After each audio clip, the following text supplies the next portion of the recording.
Bonjour, bonjour, donc Madi et Anissé Gillemans, vous habitiez à Ronques. À cette époque-là, vous avez vécu la guerre à Ronques. Moi j'habitais la Tête d'Or. On a eu même les soldats français, les soldats anglais, et il y avait la salle, mais pas les Allemands. Ma mère a demandé au maire, c'était M. Monduel, pour faire une salle pour les coller des prisonniers. Donc elle a fait des pieds et des mains pour ne pas avoir l'allemand. Vous, Anissé, donc vous avez traversé également la guerre donc, à Ronques, et c'était où précisément? Rue de Lille, au 365, rue de Lille, chez mes parents qui étaient commerçants. Actuellement, c'est une grande bâtisse qui existe encore, et mes parents étaient commerçants, là. On était 47 ans commerçants, là. C'est la première fois que j'ai vu pleurer mon père. En 39-40, nous étions en train de déjeuner, et on avait un petit radio, un poste de TSF, hein, et on nous annonçait là que la Pologne était envahie. Et là, mon père, il a dit, c'est la guerre, c'est fini. Et c'est la seule fois que j'ai vu pleurer mon père. Et il m'a dit, je ne pensais pas que vous alliez encore vivre ça, mais il ne pensait pas non plus que ça allait durer 5 ans. Enfin, j'étais quand même plus jeune, donc on avait plus d'insouciance. C'est vrai qu'on a eu beaucoup, bon, les soldats, ça faisait beaucoup de remue-ménage, mais nous, on était derrière, on ne pouvait pas, ma mère n'acceptait pas qu'on soit, donc il y avait la cuisine et on était souvent dans nos chambres. Est-ce que vous avez quitté Ronques en mai 40? Moi, m'a dit non. Mon père est parti avec des jeunes Ronquois dans les Flandres. Il avait été boulanger, il a fait du pain, il a travaillé dans une boulangerie. Mais c'est vrai que nous, on était un peu mis sur le côté, c'était assez sévère. Mais on avait une amie qui habitait quelques maisons au-dessus. C'était chez Castel, c'était un vitrier qui était dans l'îlot de la Tête d'Or. Leur petite fille qui était de notre âge, donc on allait toujours jouer là. Comme ça nous permet. Pour nous, on était un peu plus aérés par rapport.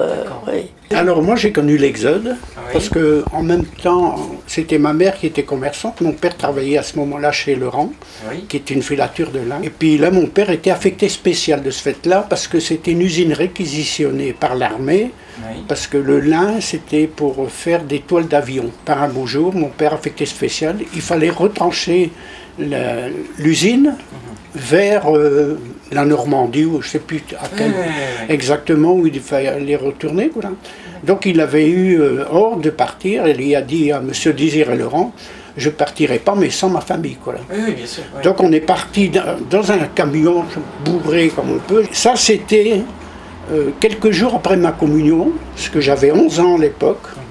J'ai fait ma communion. À la sortie de la messe de communion, et ça m'est resté, il y avait les Écossais qui nous sont venus donner une aubade, et avec leur cornemuse. D'ailleurs, j'explique que quand j'entends une cornemuse maintenant, c'est tout un...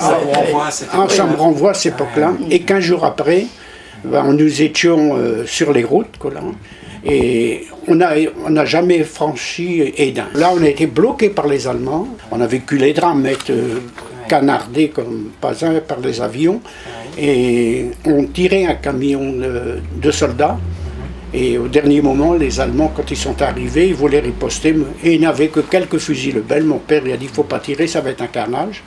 Et du coup, les Allemands qui sont arrivés par le ciel, ça c'est vraiment extraordinaire, parce qu'ils étaient motorisés, alors que nous pauvres troufions n'avaient rien.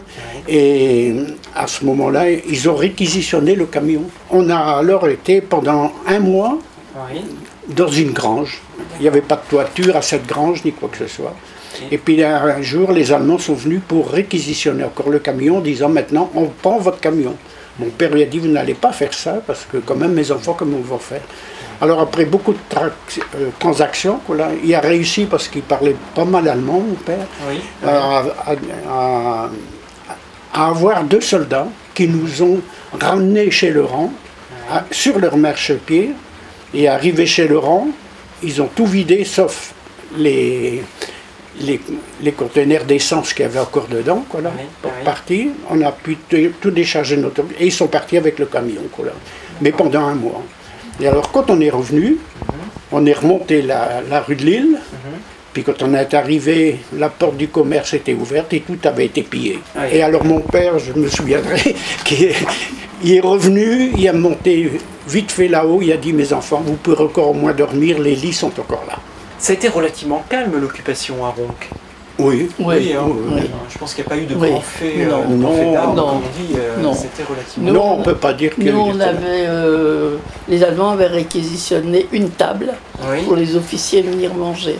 Oui. Une table ronde, ça je vois encore, elle était à l'entrée de la rue, en face de l'église. À côté où il y avait l'ancienne mairie, il y avait les Allemands qui faisaient la cuisine et les officiers qui habitaient en face aux grandes maisons où c'était croquembouche là. Il y avait les Allemands, les officiers allemands qui habitaient là, ils venaient manger. Ma mère, elle n'a pas pu dire non. Et c'est vrai que ça a toujours été, d'ailleurs comme sa mère, très patriote, elle a même fait tourner un canon. Parce qu'ils avaient mis un canon de la place vers la gare. Oui. Elle a demandé, elle a dit il faut le bouger. Si vous tirez un coup de canon, j'ai plus de maison. Tous les soirs, on écoutait la BBC, quoi. En cachette. Et puis sur les murs, on avait des cartes avec les ficelles. On a vécu des choses extraordinaires, mais en cachette. Non, par exemple, mon père avait mis une très grande carte avec la position de toutes les armées là-dessus. Mais il y avait quelque chose qui m'avait frappé. Mon père a toujours été, et ça je ne l'ai jamais compris, dès le départ très gaulliste. J'ai d'ailleurs une des seules photos qui était avec sa... Quand il était à l'armée, il avait une petite médaille sur le poste de radio. Puis cette madame du général de Gaulle, avec une croix de Lorraine, encore à l'époque. Et dès 1939, elle était sur ce poste déjà. Alors, quand on a appris le débarquement, il suivait point par point, avec des petits drapeaux, bleu, blanc, rouge.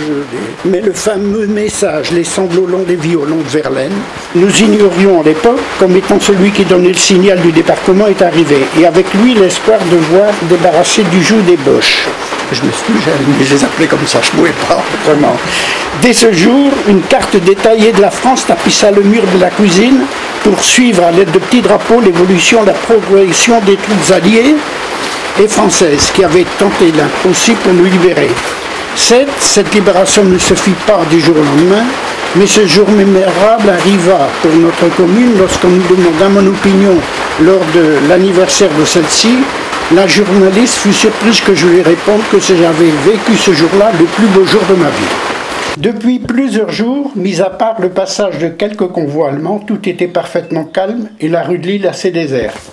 Le matin de notre libération, alors que déjà les drapeaux tricolores à Croix de Lorraine pavoisaient sur les façades avec les jumelles de théâtre, nous scrutions inlassablement vers le haut du Blanc-Four pour apercevoir soudain un groupe ami. Sans trop nous alarmer, nous suivions leur progression vers le centre. Quand ce petit convoi arrive à hauteur de l'usine Leurent, l'on se rendu compte qu'il s'agissait encore des soldats allemands. Comme une traînée de poudre, cette nouvelle se répandit rapidement et l'on vit les oriflammes tricolores disparaître rapidement et à nouveau on se cloîtrait derrière les fenêtres fermées. En effet, il s'agissait bien d'une quinzaine de soldats avec un camion et un canon qui, mitraillette en main, scrutaient au passage des façades. Comme arrière-garde, ils semblaient avoir aussi la peur au ventre. À la place, ils prirent la direction de la rue du Billemont, avec certainement l'intention de passer le Mont d'Alluin et la frontière du Droncard. C'est là qu'un FIFI en mode d'action fit feu avec un fusil sur le groupe qui riposta par un coup de canon qui vint percuter la façade d'un café près de la rue de la Vieille Cour et blessa sérieusement la tenancière. Puis ils disparurent et ce fut de nouveau le calme. Il n'y eut plus par la suite d'échauffourées de ce genre par faute d'adversaire. Ce n'est qu'en début d'après-midi que les chenillettes anglaises firent leur apparition dans la rue de Lille et que l'on put sur la place de Ronques, face à la Tête d'Or, serrer la main et même embrasser des Tommy, qui tout sourire distribuaient les premiers chewing-gums et les premières cigarettes. Embrassade collective, joint indescriptible pour le moment, inoubliable celle de notre libération.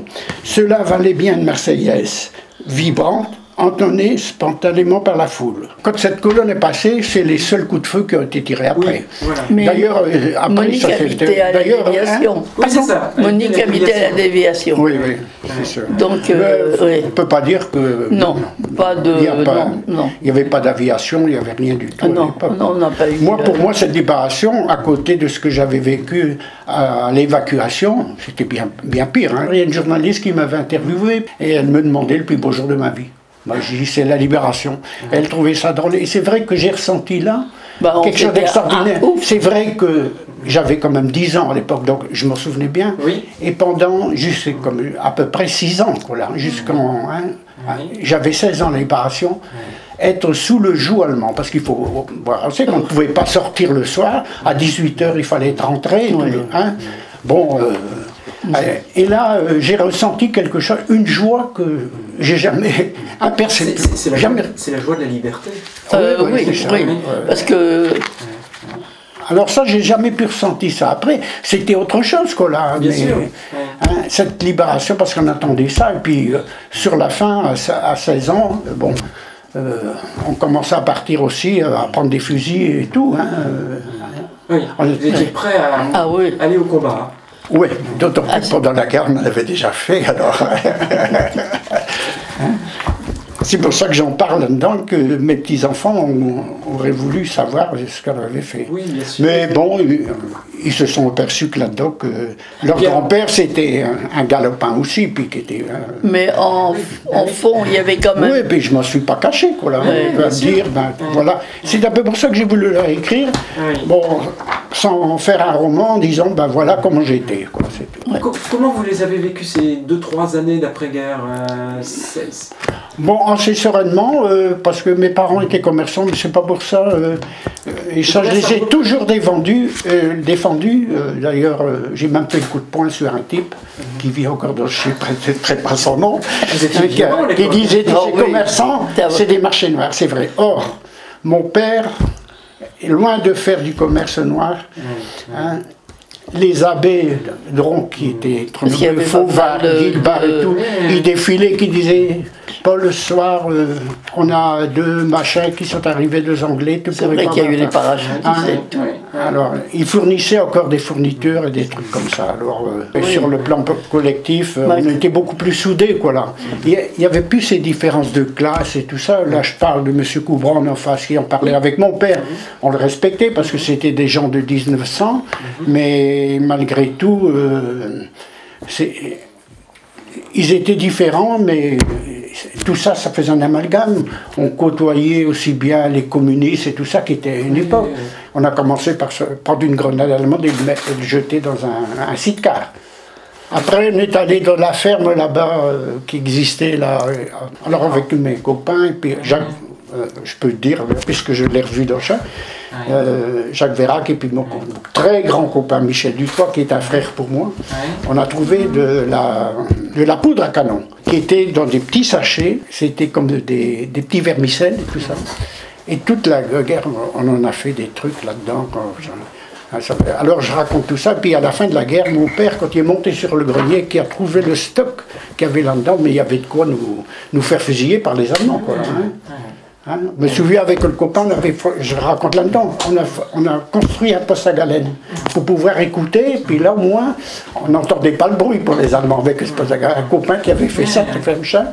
Alors, mais pour faire ça, il fallait au moins une centaine de mètres de fil de cuivre. Oui, de fil de cuivre, oui. Alors on est parti avec mon copain, puis le père du copain, sur la route de Bousbec, et puis on a coupé les fils des lignes allemandes. Oui. On ne sait rien dire à personne. Mais si on avait été... Mais c'est toutes des choses qu'on a... Qu'après je me disais, mais mon père a eu quand même une patience d'ange avec nous. C'est l'adolescence, hein. Puis avec mon copain, je vous dis, Michel Dutoit, on en a fait. Non, mais c'était une poémence. D'ailleurs, j'ai eu de quoi écrire un bouquin grâce à ça, qui part au moment, mais bon, qui est presque ça.